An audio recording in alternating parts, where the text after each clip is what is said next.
the cloud. Okay. Assalamu alaikum, everyone.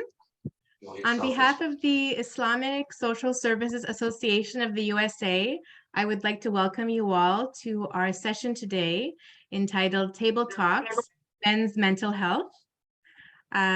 Before we begin, I would like to just request that all of you for this present time, if you could have your microphones off.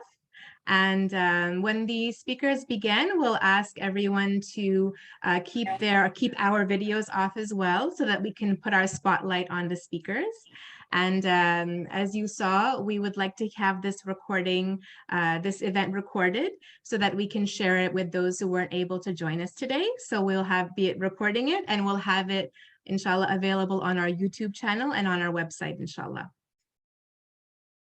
I'd like to welcome you all and thank you all for joining us. My name is Shema Imam. I'm a board member and a social worker. I'm based in Atlanta, but we have members from all over North America on our board and among our members. So the first question I wanted to answer is, what is ISSA-USA? Assalamu alaikum, everyone. So the Islamic Social Services Association of the USA is a 501c3 nonprofit organization that envisions a spiritually and culturally competent social service and mental health network that ensures the highest quality of life for every individual, family, and community, Muslim and not. ISSA-USA aims to provide support to social service and mental health professionals through education, training, and services. So we also help Muslims to set up and successfully provide social services within their own communities, rather than running those services for them. So this approach helps to empower local Muslims in providing help to their own communities, because they are the ones that best know what their communities need. So ISSA acts as more of a national link and a resource for these smaller community-based organizations. And so we do not provide social services, but we as an organization are more of a network to provide the resources and the training and address the larger social concerns that all Muslims would face living in North America. And we're very blessed to share that we're going into our 25th year of operations and services. So we're honored to have all of you here to join us as we mark this quarter century of discussions on important topics. And today, I would like to next invite Dr. Anisa Nader, who's one of ISSA's co-founders, to share with us why we thought this was an important topic to address and speak about today. Dr. Anisa. Assalamu alaikum. Did we do the opening dua? Because we can have Brother Tabari is here now, so we can. I apologize. I wanted to, yes, no, I apologize. No, yes, please let us begin with our further program with dua. And Brother Tabari, please go ahead. Thank you. Assalamu alaikum, everyone. Can everyone hear me? You can hear me, okay. Bismillahir Rahmanir Rahim. Alhamdulillahi Rabbil Alameen. وأفضل الصلاة والتسليم على سيد الأنبياء والمرسلين حبيبنا وشفيئنا ومولانا محمد وعلى آله وصحبه أجمعين. اللهم انفعنا بما علمتنا وعلمنا ما ينفعنا وزدنا علما والحمد لله على كل حال. So we ask that Allah subhanahu wa ta'ala benefit us with benefit that Allah subhanahu wa ta'ala benefit us by what he has taught us and teach us that which is beneficial, and that he increase us in knowledge. And we say alhamdulillah ala kulli hal. We say alhamdulillah no matter what situation that we are in. And then I would ask everyone to just say al-Fatiha for the blessing of this meeting. أعوذ بالله من الشيطان الرجيم بسم الله الرحمن الرحيم الحمد لله رب العالمين الرحمن الرحيم مالك يوم الدين إياك نعبد وإياك نستعين اهدنا الصراط المستقيم صراط الذين أنعمت عليهم غير المغضوب عليهم ولا الضالين آمين.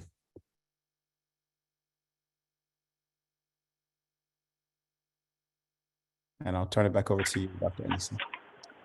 Thank you so much. Alhamdulillah. So I want to thank everyone that's here today for this important conversation. So this event is meant to be a conversation between our brothers about Muslim men's mental health. One of the things that we realize is that first of all, this is Mental Health Awareness Month. May is Mental Health Awareness Month. And we thought that it would really be an appropriate time to talk about some of the issues, challenges, some of the successes even that our brothers are experiencing regarding mental health. And we wanted to be able to give them an opportunity to talk amongst themselves as mental health professionals about some of those questions, some of the things that may come up, and just have that conversation. So we're really, really, really excited to have all of you here. And then the other thing is that we want to also encourage more men to go into the field of mental health as a career. ISSA, that's one of the things that ISSA does, is to encourage people to go into the field of mental health and to mentor new professionals in the field. And so we want to encourage you. We are so excited to have our brothers here with us, and we are looking forward to this opportunity to see how we as sisters, how we as professionals, how we as brothers can be of support and help to one another in addressing our mental health and bringing awareness to mental health. So with that, I will return back to Sister Shema. Assalamu alaikum. Jazakumullah khair, Dr. Anisa, for that. I want to next invite another one of our interns who works with ISSA, Sister Dami Hisu, to introduce all of our speakers. Assalamu alaikum, everyone. We have an amazing group of panelists here for us today. We have Dr. Sarif Alrai. He is a psychologist specializing in child and educational development. He has training in various therapeutic modalities, including cognitive behavioral therapy, a type of therapy used to treat anxiety, depression, and trauma, as well as coming close to completing his diploma in Islamic psychology from Cambridge Muslim College, UK. We have Brother Dahir Nasser, who received his bachelor's in psychology from Cal Poly Pomona and studied public health with a concentration in behavioral science at San Diego State University. He also received training in motivational interviewing and brain spotting therapy from West Coast Psychotherapy. For over 10 years, Dahir worked in government, community-led nonprofits, and mental health programs. He is the vice president of the Dana Social Justice Institute and is also the co-founder of Soulful Mental Health, where he focuses on advancing mental health through education, advocacy, and therapeutic services in Black, Indigenous, and people of color communities, also known as BIPOC. Brother Tabari Zahir is an associate clinical social worker and a registered alcohol and drug technician in California. He currently works as a therapist and substance abuse counselor with the formerly incarcerated population. He has a master's of social work from California State University with an undergrad degree in Arabic language and culture, and is working toward his advanced drug and alcohol license. His specialization is in trauma and dual diagnosis, a condition of having both substance abuse and a mental health issue. He has almost 2 decades of experience counseling, mentoring, and teaching the incarcerated, formerly incarcerated, and inner city populations. Tabari is also a student of sacred knowledge. He has worked as a teacher in several Islamic institutions, instructing high school and college students religious subjects infused with social justice concepts to prepare them for civic duty. He is also a regular khatib in the Southern California area.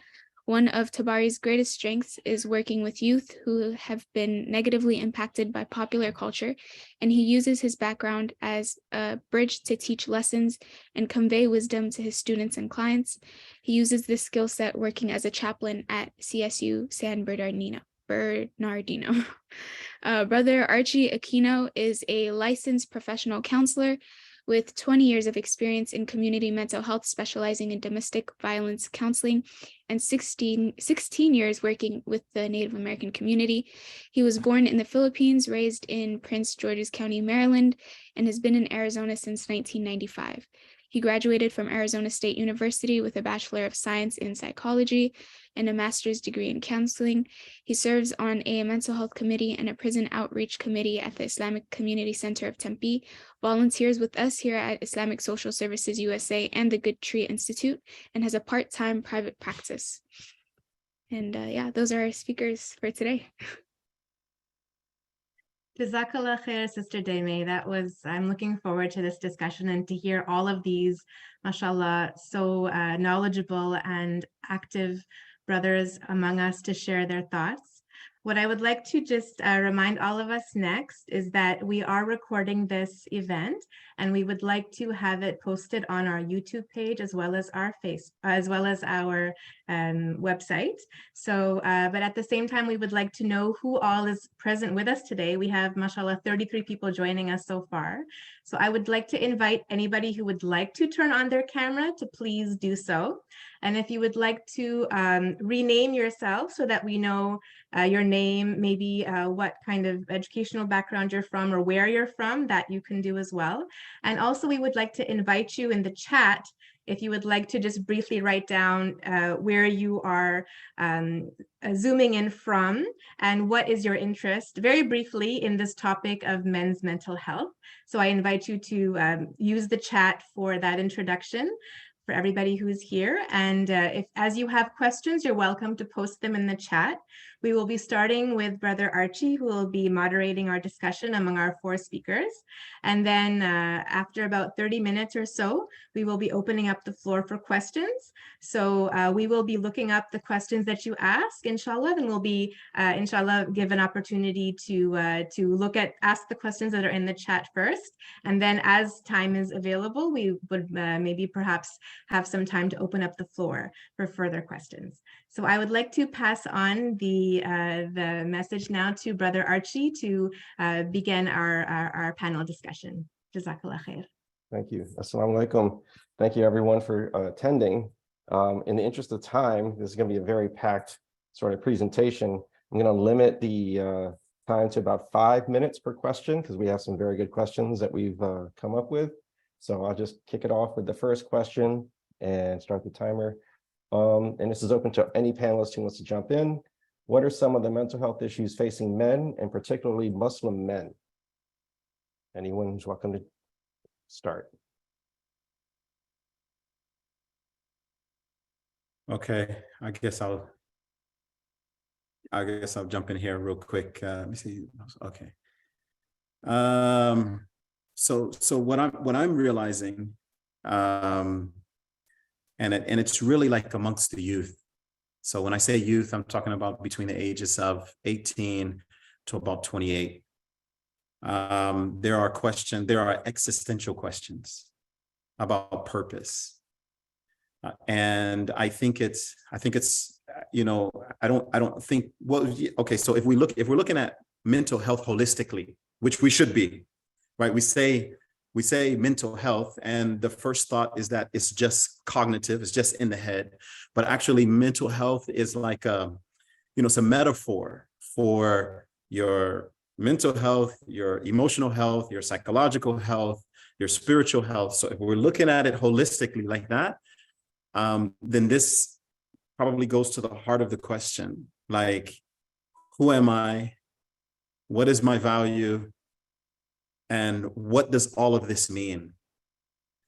And I don't care if you're Muslim or not, if you don't work that out, you're going to have problems. You're going to have relational problems, like in your different relationships. You're not going to know why you're working. You're not going to see the big picture. And so that's one of the things that I'm seeing over and over and over again. That's one of the things that I'm seeing.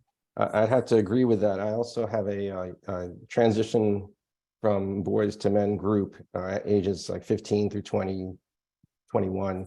And a question that is coming up in a lot of the videos that they're referring to keeps asking, why are women saying that they don't need us anymore? And this is a big sense of, what is my role and what is my purpose in the community or in a family? Because a lot of them are getting the notion that if they don't make a certain amount of money, that they're of no use or they're not desirable.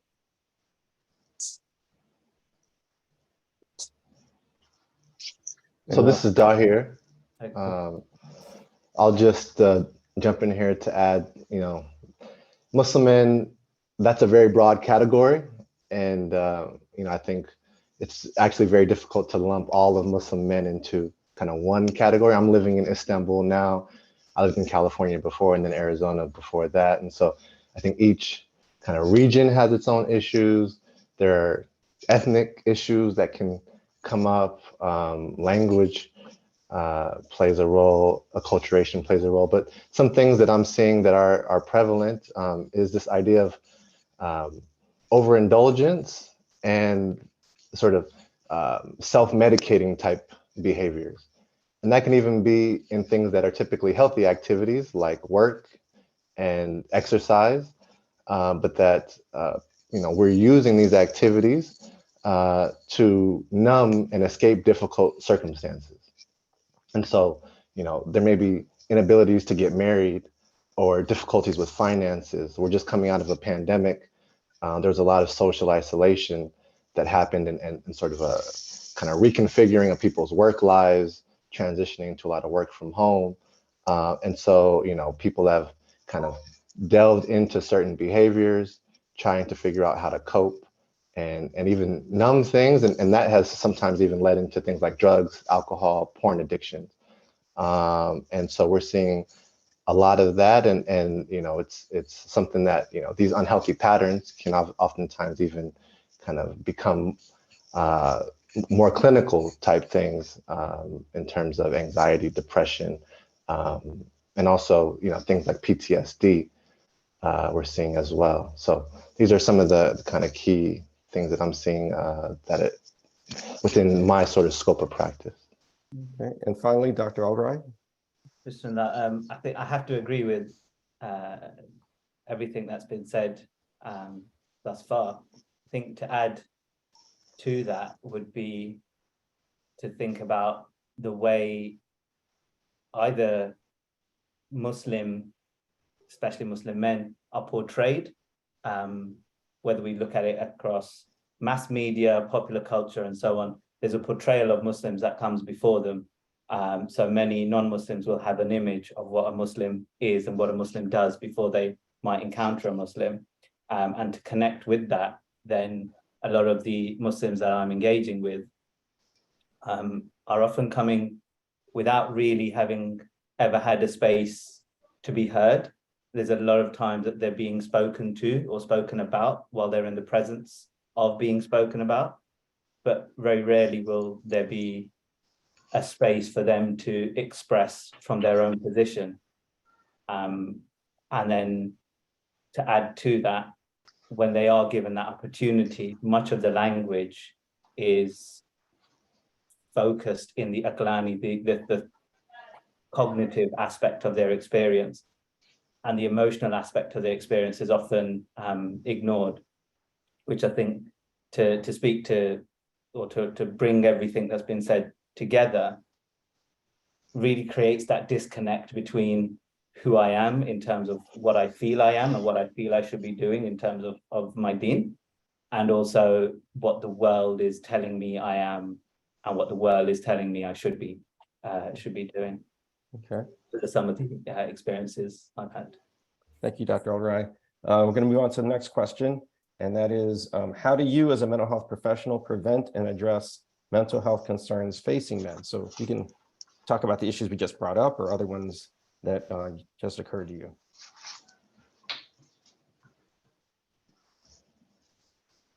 For me, I can start. Oh, okay. I'll start. Go ahead. With me, a lot of times it's very kind of basic for some of the men. I mean, for I think a majority, in that there's a lot of communication issues when it comes to being able to communicate their feelings. Emotional vocabulary is lacking. They know happy, sad, and mad, and this is at a like preschool level for being able to describe your feelings. And so I have to help build the vocabulary and helping them identify their particular emotions that they can start discussing and also giving them just a space and normalizing the challenges that men have, and making them feel like they're not like, just because they don't have the vocabulary doesn't mean that they're somehow underdeveloped. You know, they just need to develop a skill, and helping them understand it is a skill, and they can improve over time with more practice. And go ahead, Dahir.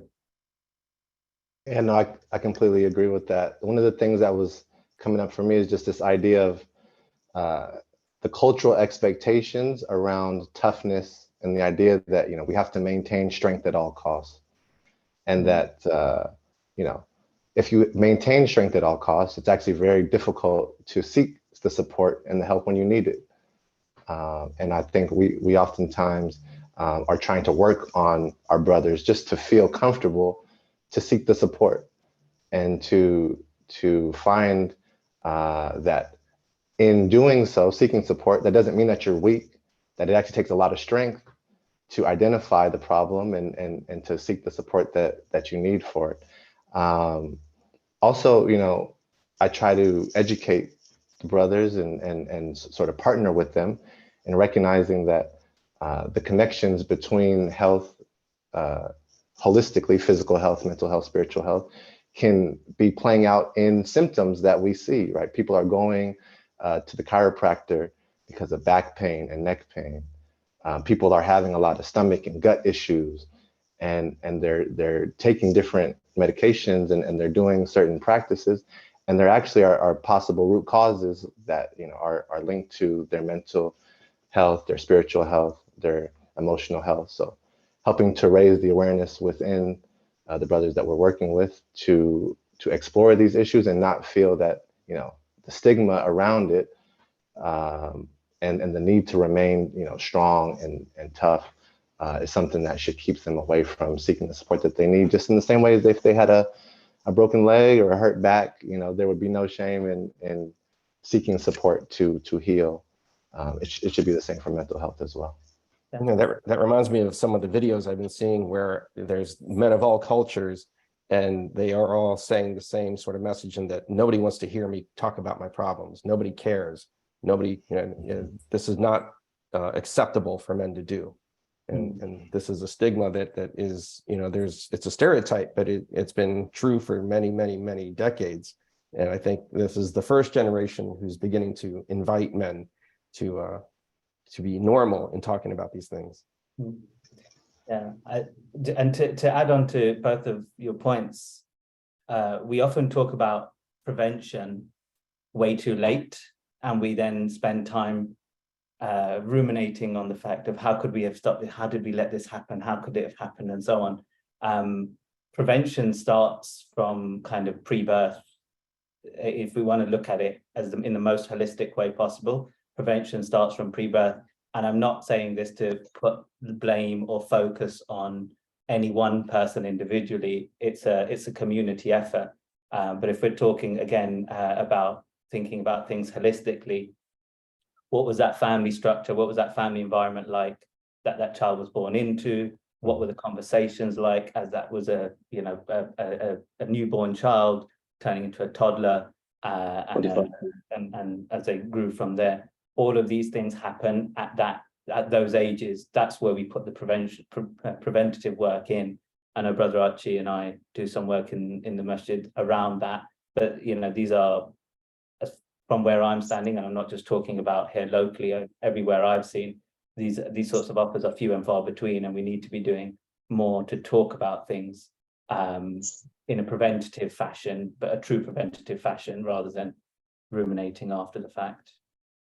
Thank you, Dr. Alrai. And finally, So yes, Tabari. so I love the way you started off with communication, Archie, and then Dahir went into, without saying it, he was speaking about vulnerability, right? And so what I would like to, and it got me thinking about Rasulullah sallallahu alaihi wasallam. And I just want to mention three things. Number one of the things that the Quraysh used to accuse him of was being too feminine, right? Because he used to express his emotions, because he was full of rahmah, right? And so this is one of the ways that we can change the narrative. And if you need something more specific, there's a hadith in Imam Tirmidhi's collection where he told a man, he said, if you love your brother, then tell him, because it will increase love between you, right? So this is, for us, this is like being vulnerable, because this is not normal for us. Though, you know, for most of us who have, you know, like who have come from Western civilization, this is not normal for us, right? To go and tell men, I love you.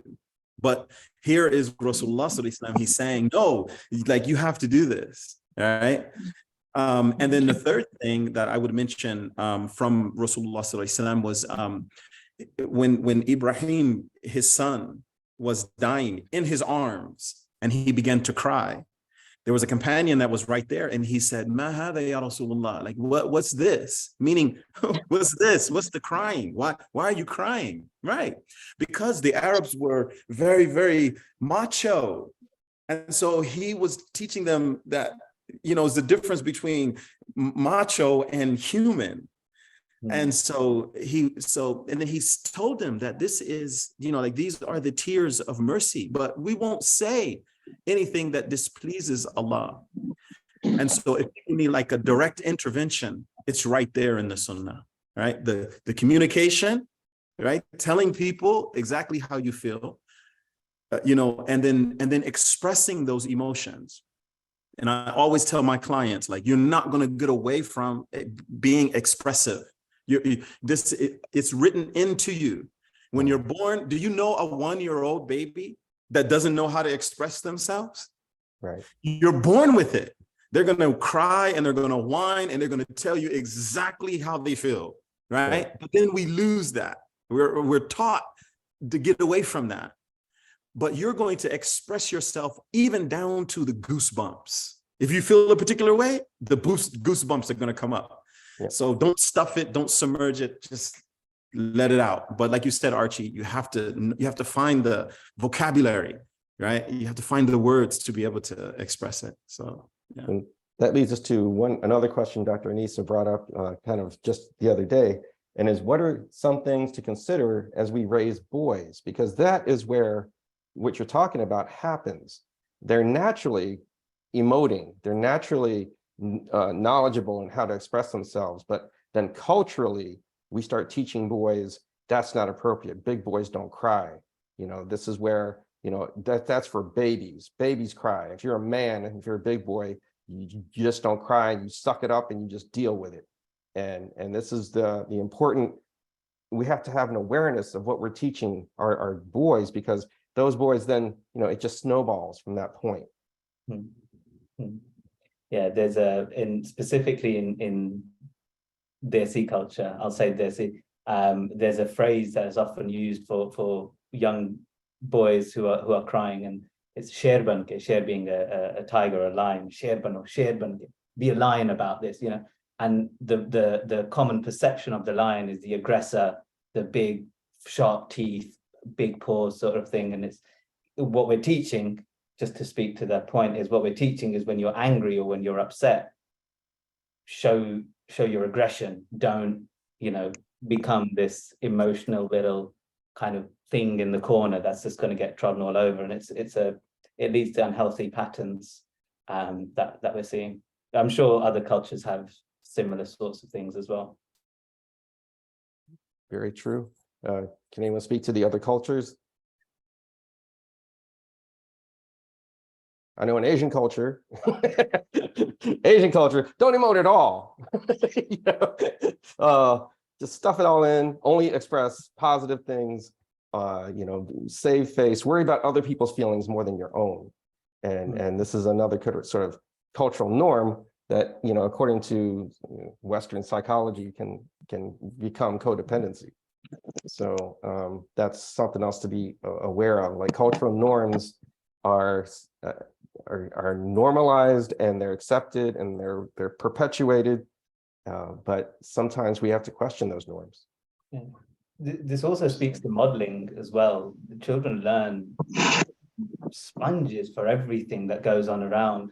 And so if they're seeing their parents hiding away with their emotions or projecting their emotions out in a way that is problematic. Again, not to look at anyone in particular, we all have ups and downs, and I'm sure I'm guilty of this myself.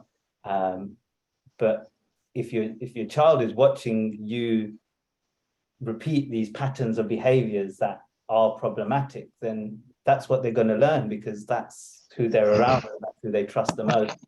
And I'll hand over to Brother Tabari here, because I know it looks like he wants to chip in here. Well, I was going to say exactly the same thing, right? Like, it's not enough to talk about it. You have to actually do it, okay? And, again, I'll start with Rasulullah Sallallahu, and then I'll tell you some, so the companions, they would, after they saw Rasulullah Sallallahu just crying, whether he was crying out of love of Allah, or whether he was crying because of loss of a companion, or whether he was crying because the loss of his mother. I mean, the tradition is filled with times when he would cry. And then, later on, it was later, right, as Umar ibn al-Khattab radiallahu anhu, as he became, more soft, that we see him saying things like, cry, even if you have to fake it, right? So Rasulullah, he set the model, and then we find later, okay, his companions are following that model. So we have to do the same exact thing. I remember, like, the last time, I was about maybe 13 or 14. And I was trying to control my emotions, but I couldn't. And I was trying to explain to my uncle something. And this was an uncle that I thought he was like the softest of all of my uncles. And I started crying in front of him, and I was explaining to him like what was going on and why the brothers were picking on us, and and he couldn't even face me, like it was so abnormal in our family to show emotions that he couldn't even face me. And I always go back to that, and I think about that. Like, he kept kind of like he was too uncomfortable, so he was trying to get away in different ways. And I'm trying to be the opposite of that, right? I'm trying to be the opposite of that. So even if I'm driving and I feel something and I feel that welling up, I want to complete the emotion, right? I don't want to stuff it. Yeah. So that I'm in the habit of, crying or telling people exactly how I feel. And even if I don't catch myself at the moment, if I'm feeling a particular way, and that person should have heard it, I'll go back later to be able to complete it, so that I get in the habit of it. Yeah. So that as a therapist, I'm not saying what I don't do. Exactly. That's the hardest part about being a good therapist, is we got to walk that talk, right? And it holds us to a very high standard of living. I just want to comment on that, in that when I was learning some things about trauma therapy, the emphasis is exactly on that, completing the emotion, completing the emotional process, and not truncating it or abbreviating and stuffing it for the sake of, saving face or whatever, because that just delays the healing. For sure. So anything to contribute, Dahir? Sure. There's a lot that's been said, and I appreciate all of the reflections. I think one thing I'll add from kind of a generational perspective is a lot of the millennials that I talk to, are trying to actually tap into a prophetic masculinity, and trying to figure out kind of what that looks like in the face of what I think has been elevated over maybe the past 10, 20 years of kind of a feminism that is almost trying to counter masculinity, and it's almost unsettling for a lot of the brothers trying to figure out sort of where do they fit in that regard. Mm-hmm. And so, there's a lot of influencers on social media who are putting out content that is trying to help people tap into what masculinity should be like, right? This kind of blue pill lifestyle. Mm-hmm. And I think that it's important for all of us to grapple with these ideas and recognize that there is a prophetic tradition and a balance that can be sought. and that in understanding and learning about this, then we can then become the model that we pass on to the next generation. But that we have to recognize what's out in the atmosphere and the environment, and that a lot of the ideas are actually quite hyper masculine, and are trying to continue to push brothers towards a feeling of dominance and power and control, and that being the lion is still the way to be. And so I think that we can't lose sight of the fact that a lot of brothers are still really dealing with these struggles, and that they're at the end of the day going to be the fathers that are going to be raising the next generation. So we can't just start at the youth level. We actually have to start at the adults to be able to pass on the lessons to the next generation. And that leads us to the next question, which is, how will men play a role in improving their mental health and the mental health of their family members and community? Because, as a new convert to the Islamic community here in Arizona, every time I've attended anything that has to do with improving the mental health of the community, it's all sisters. This is the first time in 7 years I've actually been on a panel of men to discuss this issue, because I'm like, where are the brothers at? And they're never coming to the events that are mental health oriented. They're never, openly discussing this. I see a lot of the men doing what we just talked about. They talk about how they're supposed to be. They recite the hadith. They talk about the sunnah, but their behavior does not reflect it at all. It's kind of the opposite. And it's kind of confusing and frustrating as a new Muslim. I can only imagine what it's like for being someone born into a family where this is done over and over again. I think one of the things I would say to that is, the obvious, the men need to turn up, which, we're obviously not seeing. But the second part of that is linked into kind of my own sort of professional practice. In the introduction, I practice as a cognitive behavioral therapist. And one of the biggest things, that's one of the therapeutic modalities that I'm trained in. I've got a couple.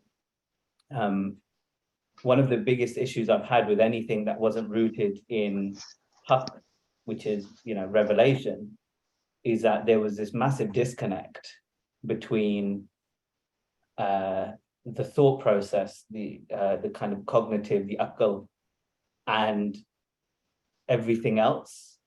And this way of considering humans as this reductivist or reducted, just individual thing that isn't connected to the world around it, as if I can get up, go out, interact with the world, leave no imprint, and then come back home again.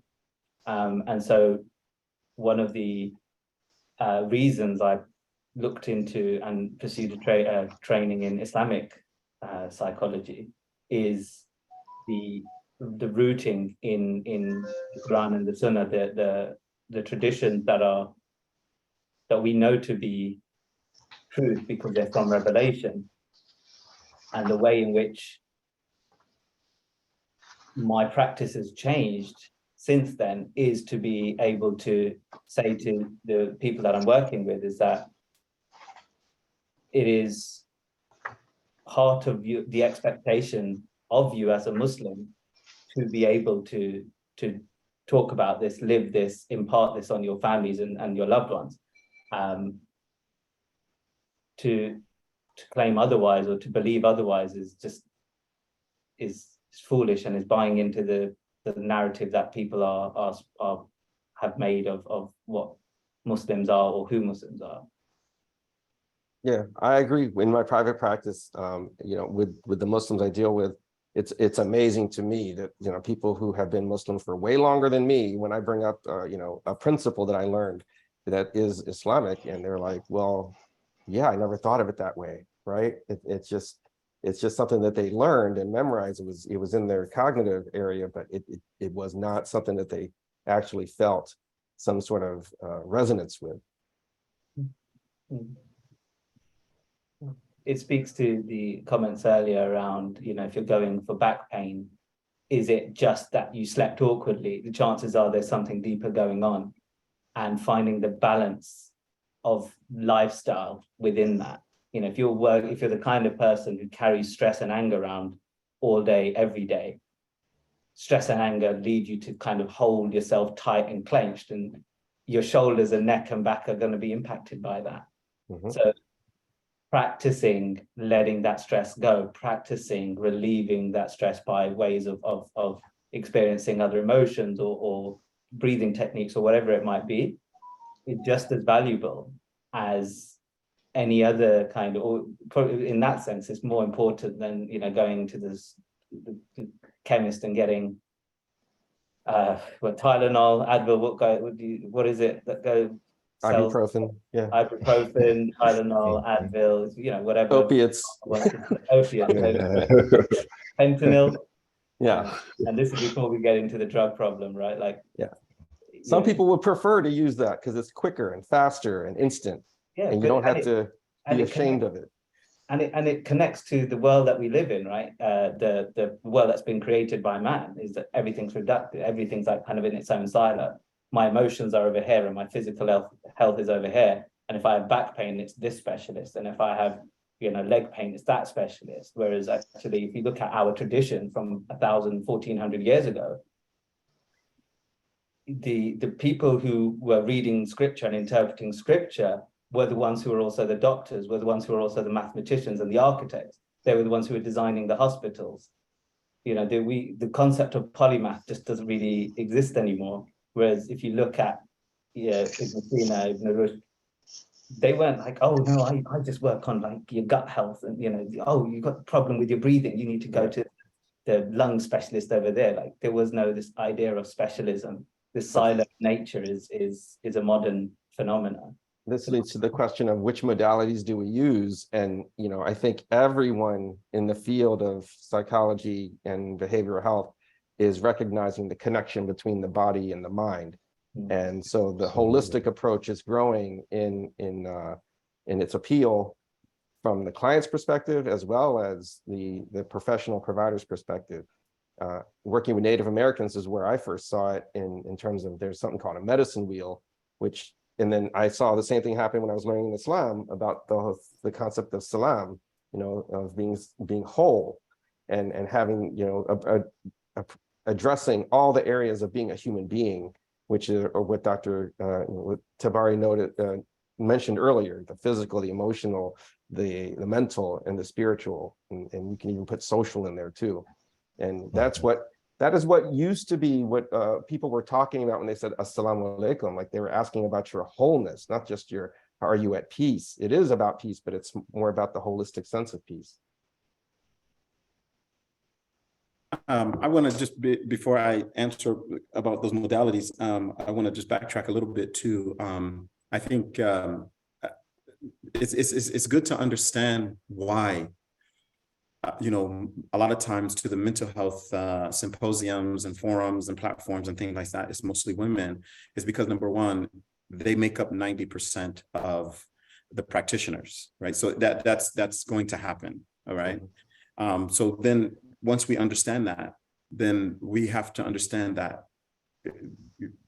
we have to do what I believe it was Dr. Anissa said, you know, like invite more men into that space, into that profession.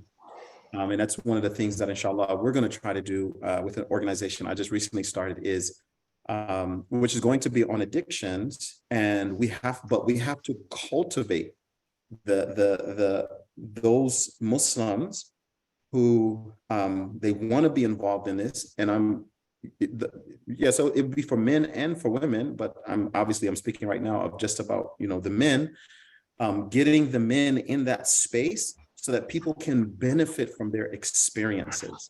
People can benefit from their whatever wisdom they have to offer. So I think that's a quick answer. You know, like for example, Dahir has his own, you know, he has his own organization, and I'm sure what he'll do is he'll be also looking for talent. And then when you recognize talent, even if they don't have the degree, then you cultivate that.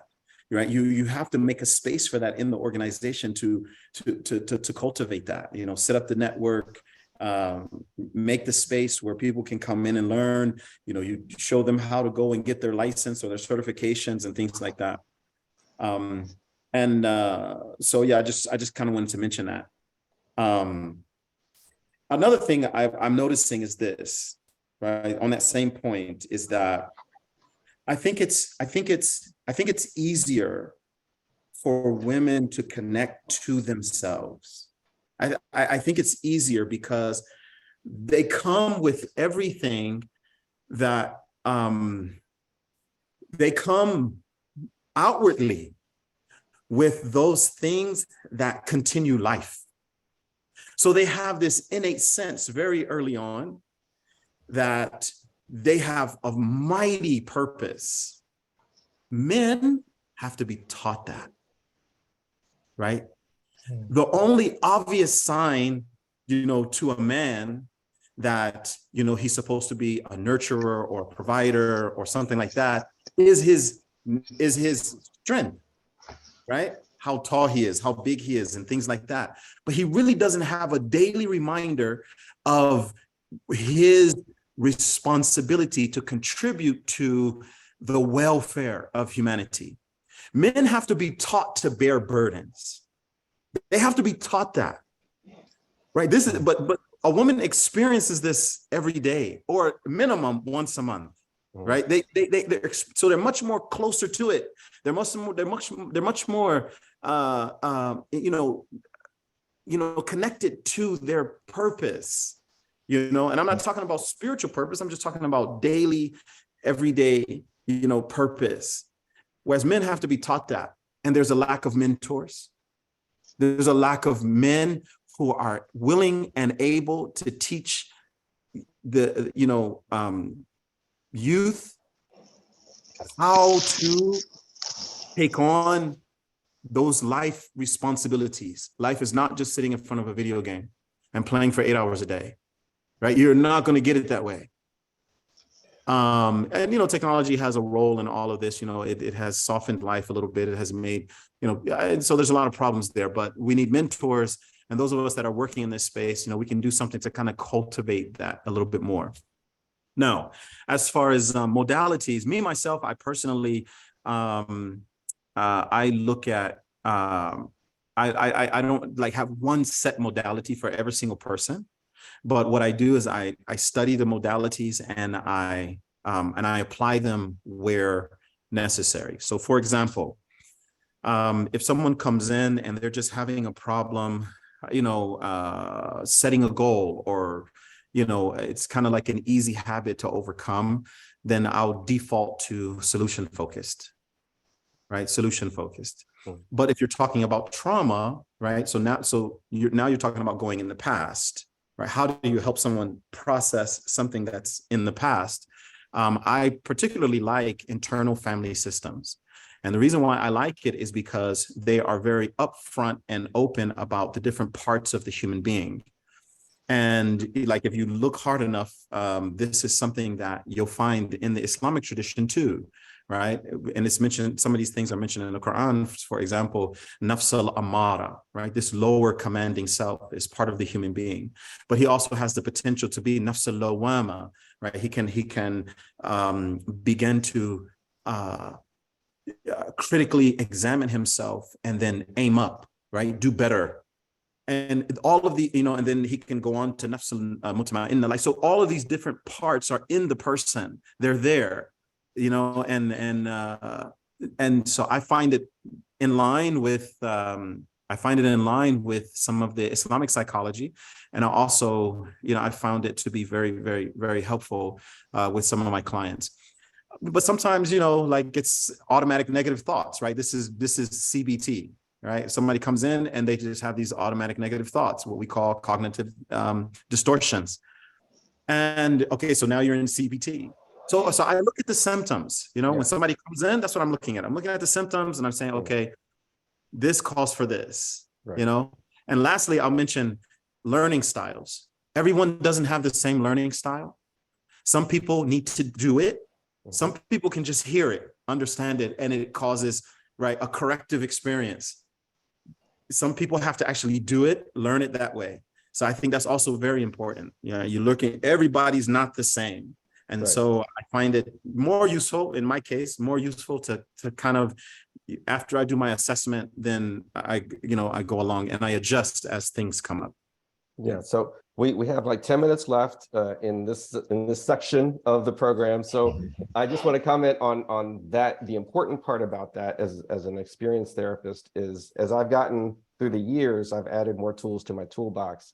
And yes, we have to customize the approach for the individual, because each individual has, like you said, different learning styles, different modalities will work better with different issues.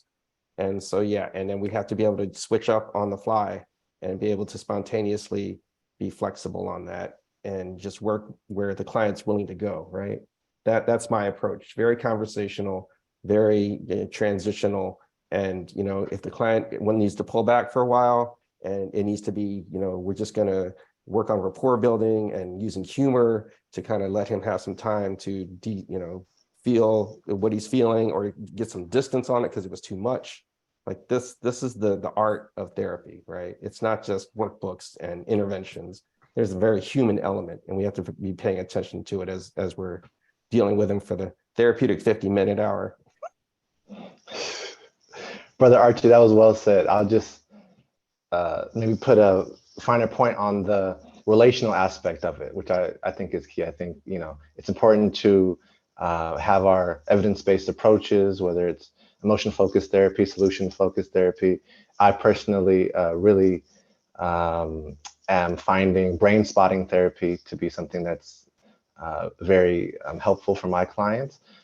And I think at the end of the day, it's also about really building that therapeutic relationship and helping the people that we're working with to feel safe, to feel secure, and to feel like, they're able to open up, because especially with men, we're oftentimes guarded, and I'll, be talking to a client for 1, 2, 3 sessions, and they'll keep it very sort of surface level, because they're trying to gauge how vulnerable they can be with me.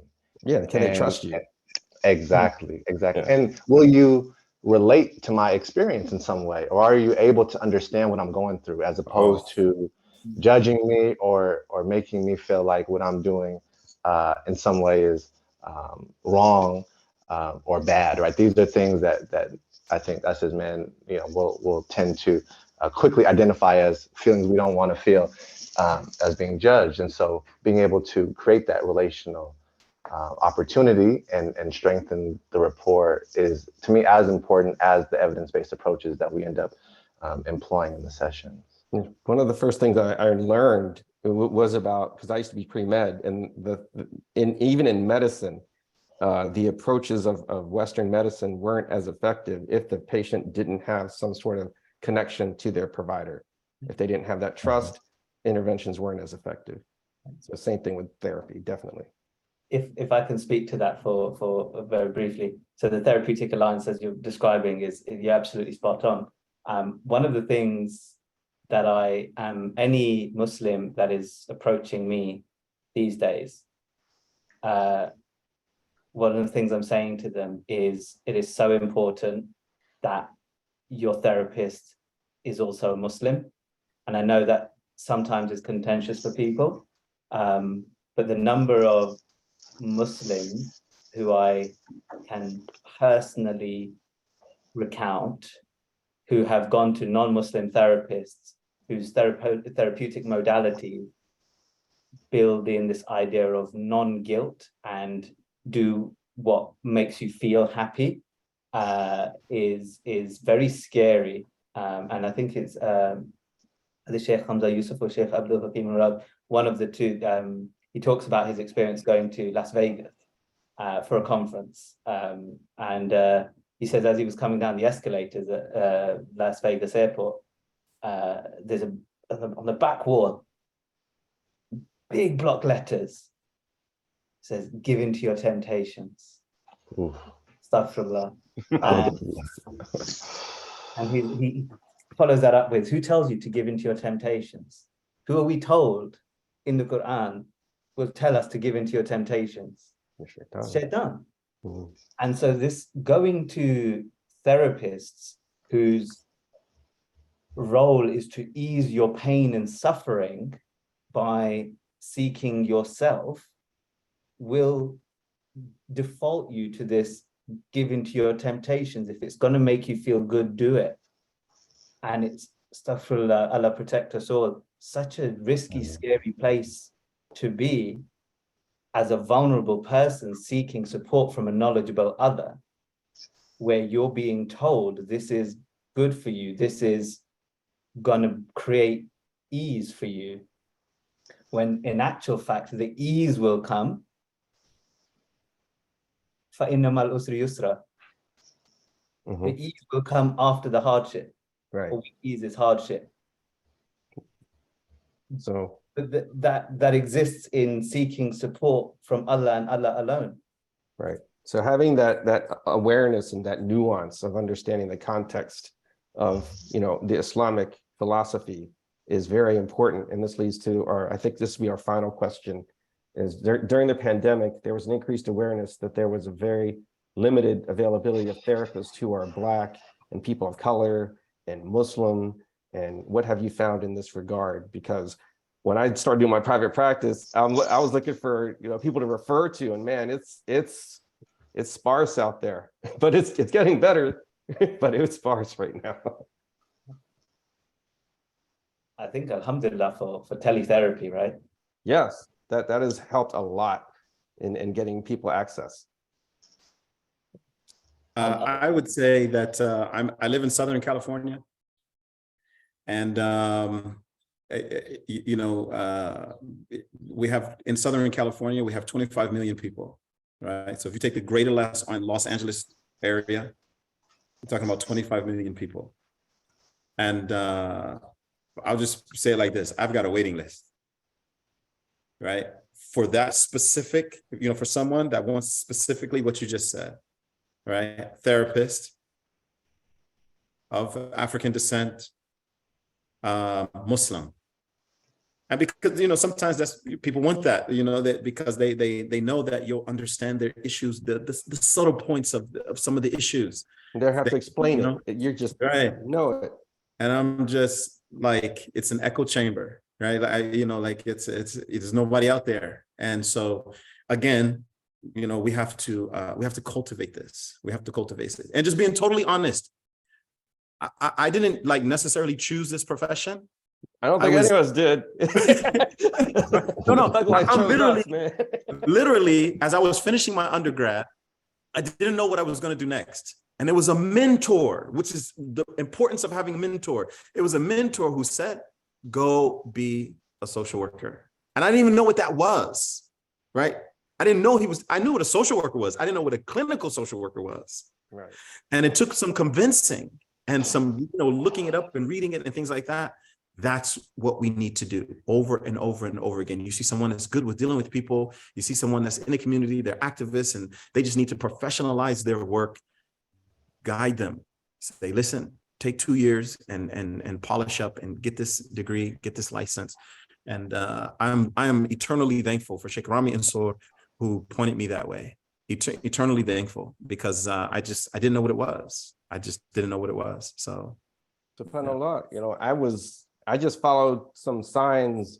I was wandering around in the desert like 9 years, and then I ended up just paying attention and realizing, people come to me with their problems, and I was good with listening. I didn't have any answers. I was just good with listening, and then I just decided to go down that field. But if we can identify those people, like you're saying, these especially males, but males and females, but especially males.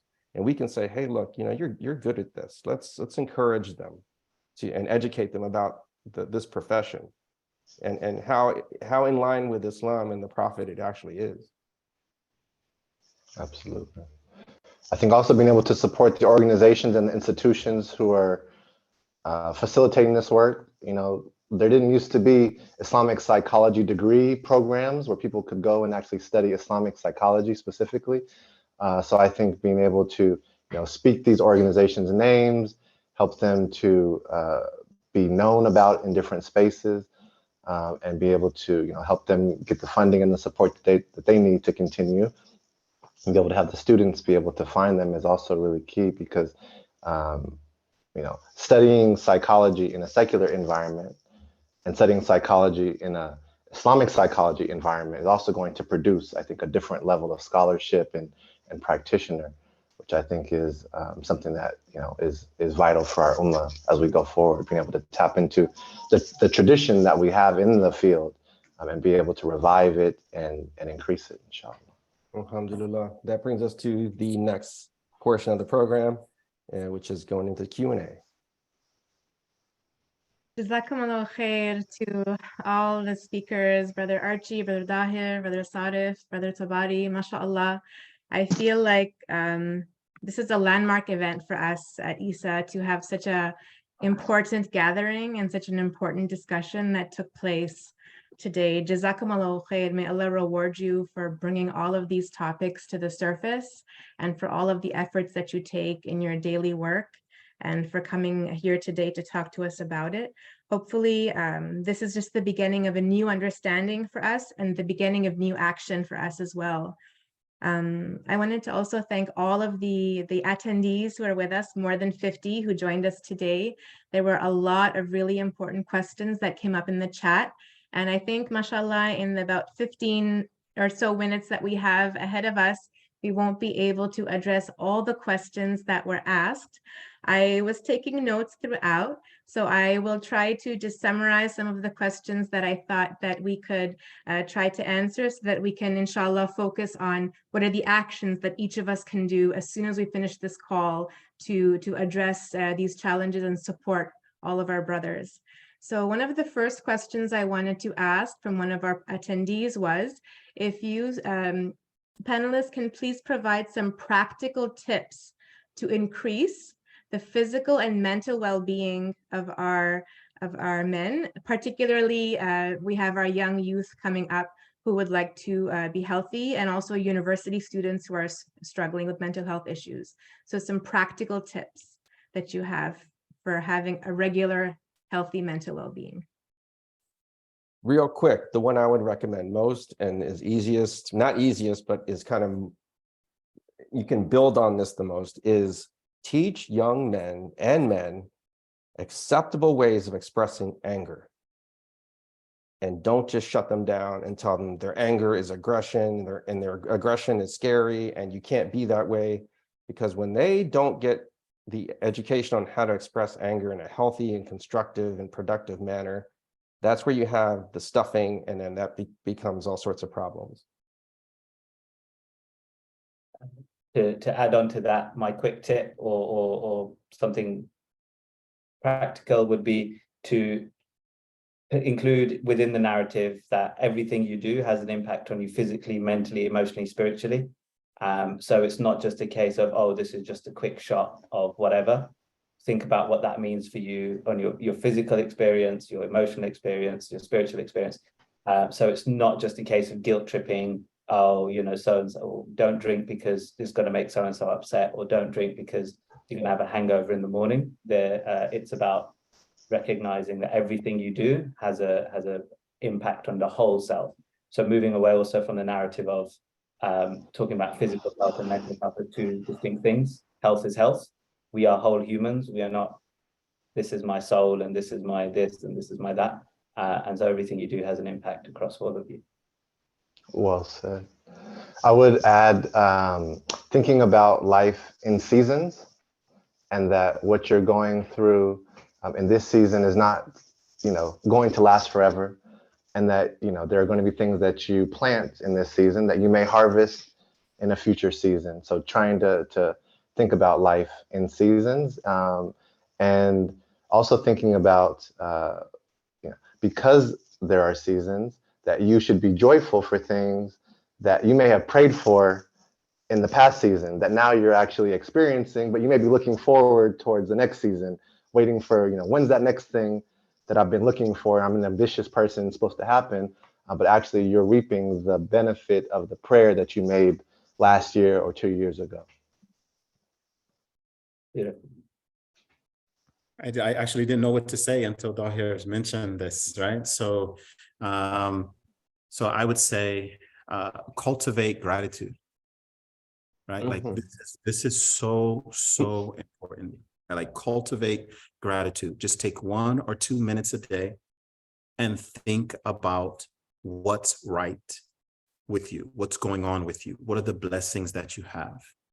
All right, that's what I would say. And this is very, very important because Allah subhanahu wa ta'ala, he says in the Quran, "Qalilun min ibadi ash-shukur." There are very few of my servants who are always thankful.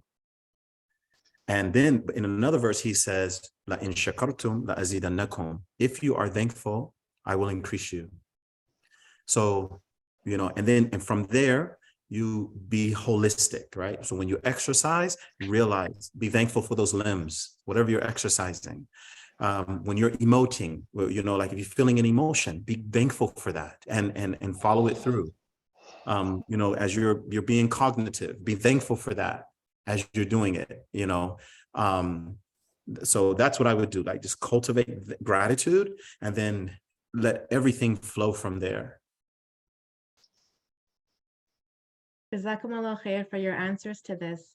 Another question that came up that follows a little bit along with that is just, for example, that emoting that people do, it is a blessing that we have those feelings.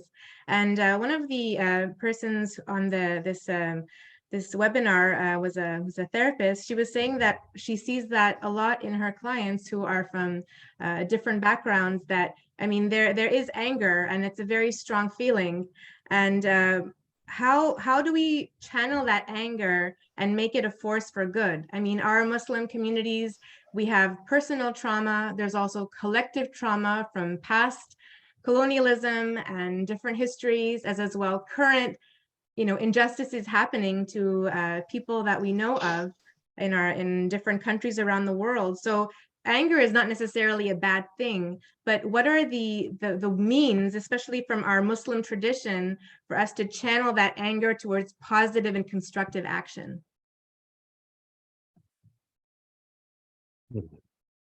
I want to speak on the danger of thinking that you can harness and channel anger as a force, as if it's just raw energy, because there's a danger in it, in that you can become addicted to using anger as your energy, and that can become very toxic.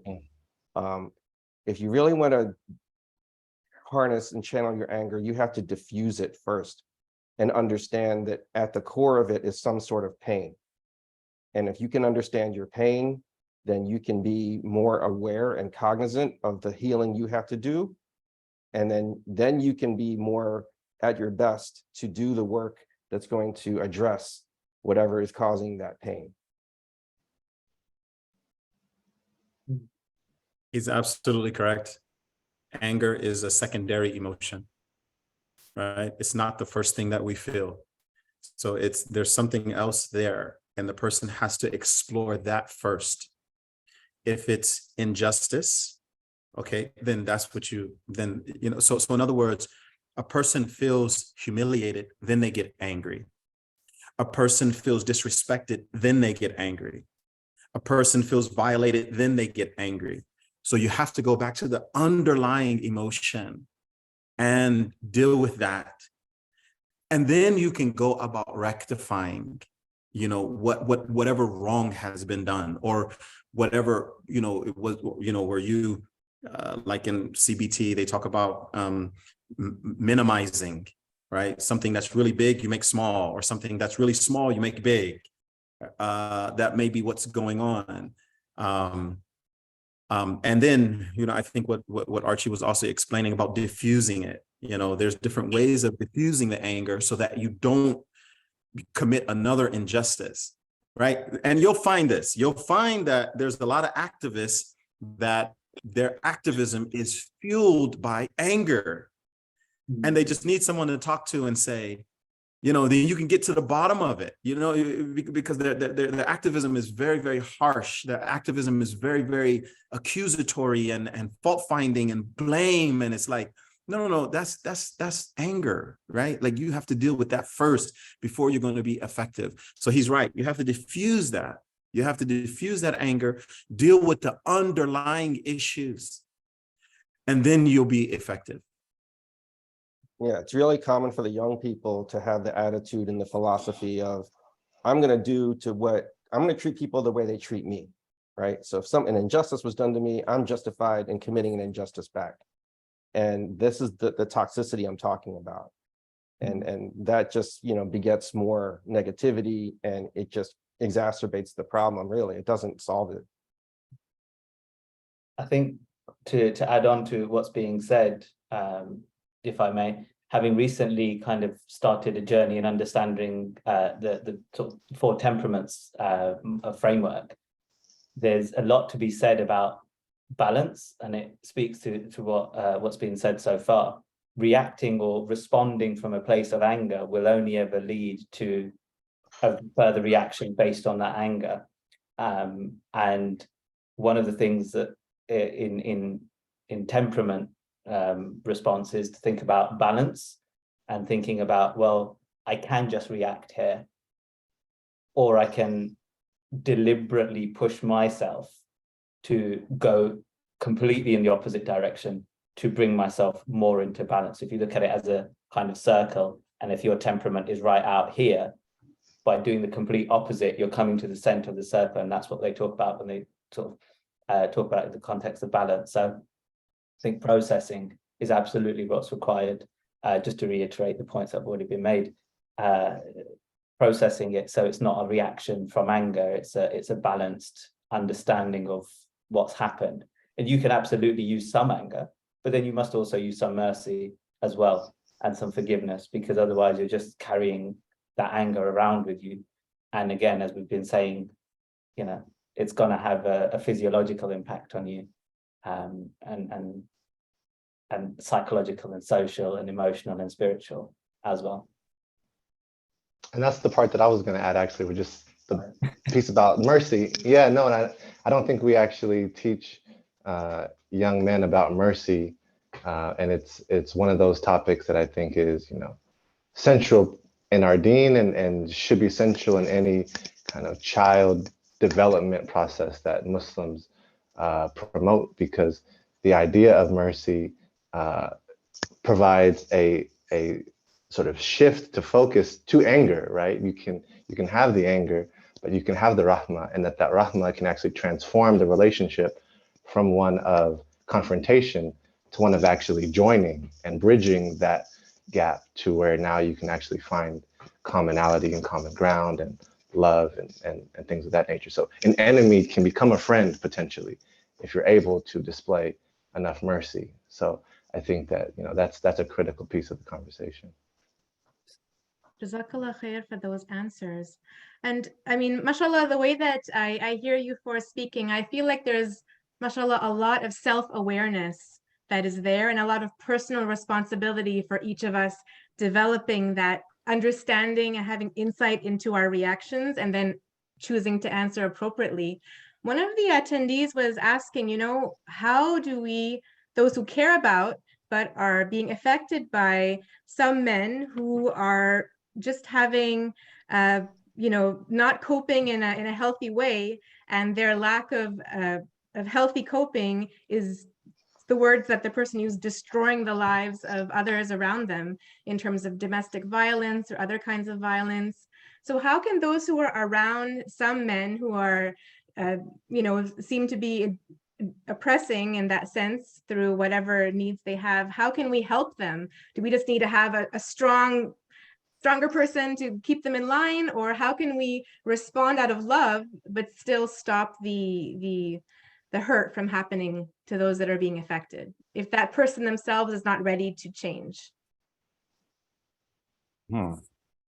From a domestic violence counselor perspective, if they're not ready to change. I was thinking of you to answer the question first, Brother Archie, but I guess the other question the person has was, what if there are some community leaders who are having some problems, but because of their high role, they're not able to get help or not getting the help they need? How can others step in or support so that these people can be forced to gain insight? Or I don't know what the right word is. How can we support them? We can't force people to gain insight. You can't make the horse drink the water. You can only lead them to the water. You can, and I, this is why I developed or started the Compassion Connection Committee at ICC. Whatever we do when it comes to correction, trying to address people to do a correction, it should be done with compassion. It should not be done with judgment, because if you come at somebody with the angle of judgment and, you know, oh, that's wrong, brother, you shouldn't be doing that, they're not going to listen to that. It's just going to become a conflict, right? An unhealthy conflict where someone's wrong and someone's right. I mean, you can understand that you are correct in wanting them to change, but the way to reach a heart and to change hearts and minds is you have to first try to understand them and understand what is driving that kind of behavior. Let them know you're coming from a place of concern, not a place of judgment, and, you know, try to empower them to direct them in how they can do the better thing, do the thing that's going to be more effective in the long run. But some people, actually, you have to be aware that some people get their needs met through abusive tactics, and it's very effective for them, and it's very easy. And this is why they've done it for as long as they've done it. And so those kind of people, if they see that it's doing those destructive behaviors is actually productive for their agenda, those people are not going to be willing to change their tactics. One of the things that that we try to do at one of the communities that I'm a part of here in California is accountability, right? Like holding people accountable. This is a very, very touchy situation, especially if it's, like you said, domestic violence, right? Because now there's legal ramifications. So there's different levels of accountability. If you belong to a community, so I mean, normally accountability starts with the family, right? Like that's where even Allah subhanahu wa ta'ala says that when there's nushuz, when there's, you know, disharmony in the marital relationship, you bring someone from her family and you bring someone from his family to try to work things out. This is a clear statement in the Quran that when there's this problem, that's how you make people accountable. You bring someone from her family, you bring someone from his family. A lot of times in our communities, we're cut off from our families. So then you have to think of another way. How do we hold people accountable who are, like you said, they may be destructive or they may be harming someone? And that has to happen. Every community has to figure that out. We're working on it, but we've kind of found out a way that we can do it. So like we have, you know, a group of brothers that when it gets violent, you know, we will, and we're talking about actually, you know, a sister is harmed or something like that. We had a situation where, you know, a sister, her nose was broken by her husband and things like that. There's no negotiating that. Somehow you have to hold him accountable. So there's a group of brothers that went to him and are holding him accountable in different ways. And so every community has to do, every family has to do it. Every community has to do it. And if they don't have a community, they don't have a family, you know, if it's violent and they're fearing for their life or they're fearing for their safety, then the law has to interfere, you know, like, you know, and so accountability, I think, is the big word here. You have to figure out a way of holding the person accountable.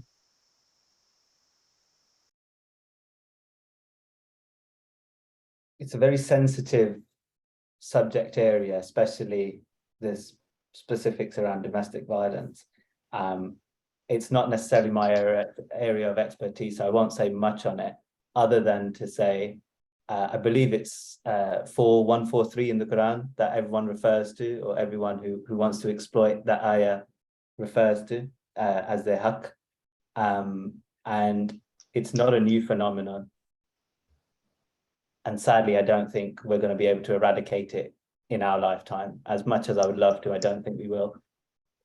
But one of the plus sides of that is that there are things that have been done historically and along the lines of accountability. And I would ask people to look out for Muslim historians who understand the context and can speak to the responses of different people, different communities in different times. one of the teachers, one of my teachers, Dr. Mariam Shebani, she is very, very knowledgeable in this area, and has, I don't know if she's published it or she's working with people who have published it, but scholarly works on what has been done previously in the area. So I'd encourage, without being able to offer anything direct, I'd encourage you to either reach out to Dr. Mariam Shebani or look out for some of her publications that speak to the subject area. And I want to emphasize one more point on this, and it's something that there's an organization I can't remember the name of, but they're encouraging men to be the ones to address other men about this issue. We need to promote a male culture that does not include abuse as a part of identifying what masculinity is. And we need to discourage and actively discourage when people are talking in ways that are promoting some sort of abuse or control over women, and try to redirect them, again, with compassion, but redirect them towards, there's a better way to do that. There's a better way to have cooperation rather than domination. And this is something very, Peaceful Families Project is one. I was thinking about a non-Muslim organization, but Peaceful Families Project is one of the ones that also encourages this. But it carries a lot more weight when men put other men in check about this. Brother Dahir, did you have anything to add? Oh. What's been said is right on point. I mean, the only thought that I have, maybe that hasn't quite been shared, is the relationship between healthy individuals and healthy couples and healthy families, which should lead to a healthy ummah. And that when we have breakdowns along this chain, sometimes it's an intergenerational challenge. And so there's an importance of addressing the incidents that are happening in the here and now, because there are real consequences and harm and danger. But then also, I think, digging into sort of what's initiating these behaviors, oftentimes it's that the brother saw this in his home, or he was taught these behaviors as well. There's unfortunately these sayings like, women are just children with big shoes, or things like that, with the meaning being that they're really kids to be disciplined the same way that my other kids are disciplined, right? And that this kind of unfortunate way of thinking is perpetuated in a lot of ways. And so I think, trying to provide the education to create intergenerational awareness and maturity around these issues is critical, along with obviously addressing it in the here and now through accountability measures. It's also very key. Jazakallah khair. I wish we had more time, but the last question I wanted to address, and I apologize to those people whose questions we weren't able to get to. The last question was asking, we talked about how most of the therapists nowadays still are women. One of the attendees was asking if other men wanted to get involved in counseling or therapy as a career. Do you have any quick advice that you could provide before we close?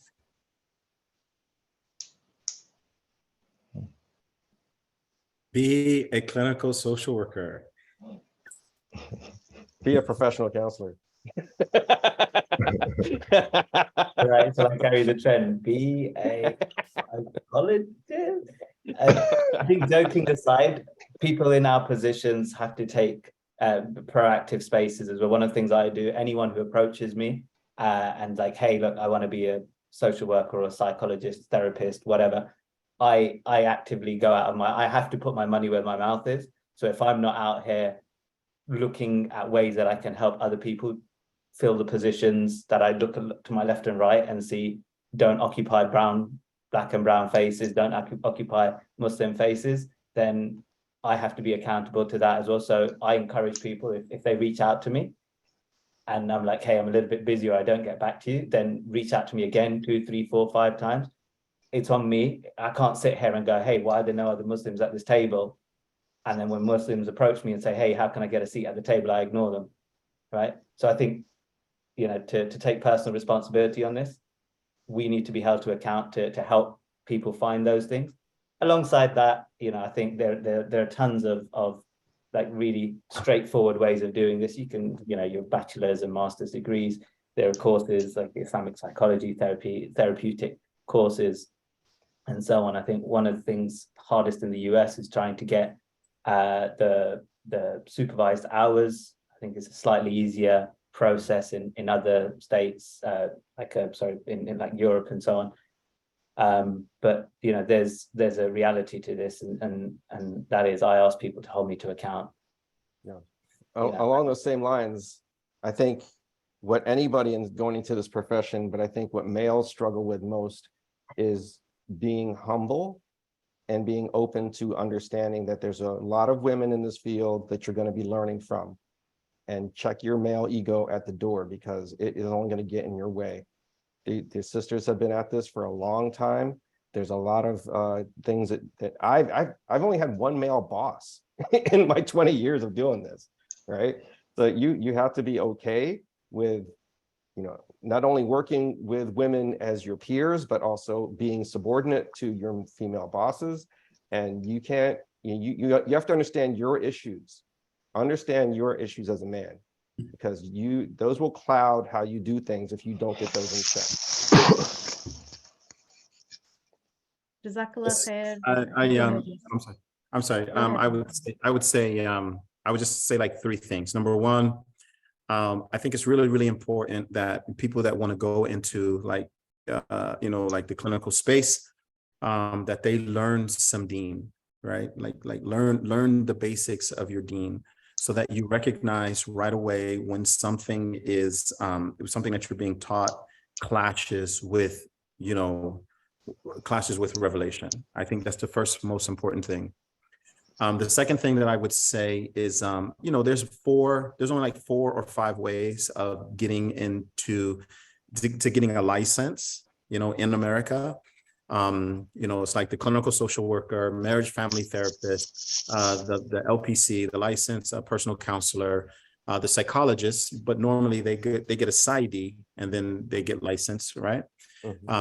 And then there's one more that I'm missing, but just kind of like look at what is it that you want to do. What is it that you want to do? Do you want to work with families? Okay, then marriage family therapist would probably be, a lot of the stuff is the same. There's a lot of overlap, definitely. There's a lot of overlap, and so, and then you can determine, like, do you just want to change environments? You want to help people change environments? That's not necessarily, that doesn't necessarily need a license. But you can get like a master's in social work, and they're going to teach you that. They're going to teach you how to go into the neighborhood, assess what the problems are, and then help to change the situation. Or they'll do it with organizations, and then they'll also do it with people, teaching those things. And so just first, like I said, learn some deen, know exactly what you want to do, and that should lead you to which career path, which licensure path you want to take. And so I hope that answers the question. Jazakallah khair. Yes, and one of the people in the attendance also said medical and nursing training also has aspects of therapy, and of course, there are so many of us. I think all of us, regardless of our profession, inshallah, we can come from a place of understanding and, as you said, compassion, to help all of the men in our lives, inshallah. I would like to, from my side, say jazakumullah khair to everyone, to the panelists who participated. I want to give a moment to Dr. Anisa to just say some closing remarks of how we can take all of this knowledge and thoughts from today and channel it forward into solutions. Dr. Anisa. Assalamu alaikum. I am so excited. I am just so excited. Allah blesses you with a thought, and then to see it executed in such a wonderful way. Allah sent you. I would say I chose you, but I'm taking credit for something that Allah gave us. Because some people might say, well, why didn't we have these big, well-known, you were magnificent and you were relatable, dear brothers. You made it so clear, and you made us feel like the realness of what our brothers are going through, and the challenges that they're facing. Brother Archie, you did a magnificent job of keeping the panel going and also inserting, your perspective in there. I was afraid you were going to sit. I should know you better than that. You don't sit on the sideline. We've been working together too long. Dr. Sarif, this was like, we had an opportunity to be on a panel together before, but it was really brief. So thank you for offering and for being here. It was magnificent. And of course, Brother Tabari, I feel like I've been one of the mentors that have been I've been pushing. It's like anytime I meet a social worker, I'm like on it, And of course, Dahir Nasser, I am very proud of you and all the work that you do. And I can't say enough. So, Allah tells us to thank those who are engaged in whatever work. Just be thankful, and gratitude is so important. So thank you for reminding us of that, Brother Tabari. I want to thank Sister Shema Imam, Sister Dami Hisu, and behind the scenes was Sister Zarina Nadir, helping us with technology and keeping things on track. These kinds of efforts are not done in a silo. They're not done alone. So if I put the idea out there and none of you came to the table, this would not have happened. So may Allah bless you and thank you. I want to encourage and thank all of the participants. We were up to 48. As I saw, 48 attendees, maybe more at one point. And again, if you weren't here to listen in and to share your questions and your comments, it wouldn't have happened. So if you like what you heard, first of all, we love your feedback. So if you could go to ISSA-USA.org, which is our website, and we have an area there where you can send us comments, send us your perspective. Kind of thoughts on maybe things that you think were really good takeaways from here. We would really appreciate that. Also, if you appreciate what we've done, everything takes some financial support as well as emotional support. So if you want to contribute, there's a donate space on the ISSA website. We would love to have your support. You can do that monthly. You can do it one time. And again, ISSA's anniversary is 25th anniversary is next year. And so we certainly will, stay with us because we have some good things coming for the 25th anniversary. And we want you to be part of that. I also want to remind you that one of the things that ISSA engages is mentorship. We have been mentoring new professionals, graduate students who've been interested in the field of human services along the way. When I got started, more than 20, I'm a 45-year social worker. I've been in social work for 45 years, but when I got started in Muslim social work, maybe about, a little over 25 years ago, there were very few of us. But we are growing, but still there's so many places that just don't have enough licensed professional counselors or mental health coaches or psychologists or social workers for that matter. But I do want you to know that it's important to have peer support. There is a WhatsApp group for Muslim social workers. So if you're interested in that, please contact me. There is a Muslim mental health clinicians group that focuses more on Muslims in the mental health field. I can connect you to that as well. And then also, let me just say that as a mother, as a wife, as a sister, as an aunt, as a grandma, I appreciate the information that you all shared. And I think we have a responsibility to help our brothers to be their best selves, because conversely, when we help you, you help us, okay? We can't do this alone. We have to come together for healthy families and healthy communities. And I'm so excited. I feel like there's more, but I won't for the interest. Oh, one more thing I did want to say, I did take a note, because one of the other issues that brothers who get into this field also are concerned about is being able to take care of their families, because this is one of the most underpaid professions. So I would say, because in a recent kind of discussion with one of the brothers who's a newly married, and he's like figuring out, how am I going to be the best social worker and be able to afford to take care of my family? I was like, you got to be entrepreneurial. Okay, part of this is, I mean, it takes money to take care of a family. So entrepreneurship is also really important. And then network with your colleagues in the field so that we can help you all to be the best that you can be and to have the income that you need so you can stay in the profession, because we need you. We need you. So I think with that, I'll turn it back to Shema so that I think Brother Tabari can close out. Shema. Jazakallah khair, Dr. Anisa. Yes, we would like to ask Dr. Tabari to give us closing dua and give us some dua for how we can, inshallah, ask Allah's help to move forward.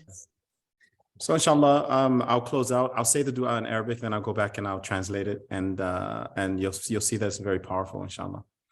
سبحان ربك رب العزة عما يصفون والسلام على المرسلين الحمد لله رب العالمين برحمتك يا أرحم الراحمين وصلى الله على خير خلقه أشرف الأنبياء والمرسلين حبيبنا وشفيئنا ومولانا محمد وعلى آله وصحبه وبارك وسلم تسليما مباركا كثيرا.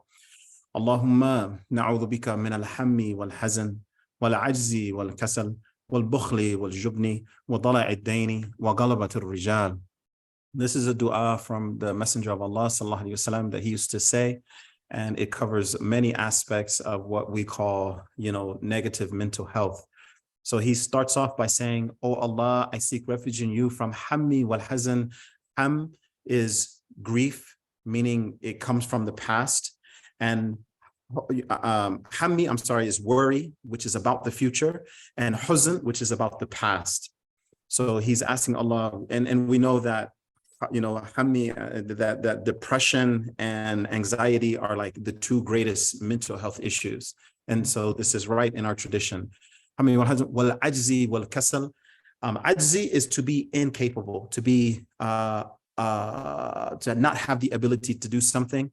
So he's saying, I don't want to be unable of taking care of myself, of solving my own problems, nor kasal, which is laziness, being able to do it, but refusing to do it.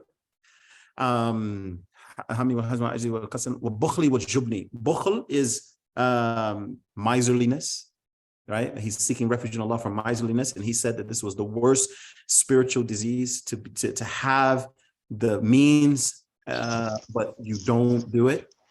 And jubn is cowardice, like you just don't have the heart to move forward, to establish your goals, to do these things. And to be overcome by debt, right? To be submerged by debt. And then to be overcome by men or by a man, someone's holding you hostage emotionally or physically, or, by debt and so he sought refuge in all of these things. And if you think deeply about all of these things, you'll see that it all plays into our mental health. All of these things that he asked, that he sought refuge from. So I'll just say it very quickly. Allahumma inni na'udhu bika min al-hammi wal-hazan wal-ajzi wal-kasal wal-bukhli wal-jubni wal-dala' ad-dayni wa-galabat al-rijal. Inshallah. Barakallah feek. Jazakumullah khair to all of our panelists and all of our attendees. May Allah guide us in our future steps. Assalamu alaikum, everyone.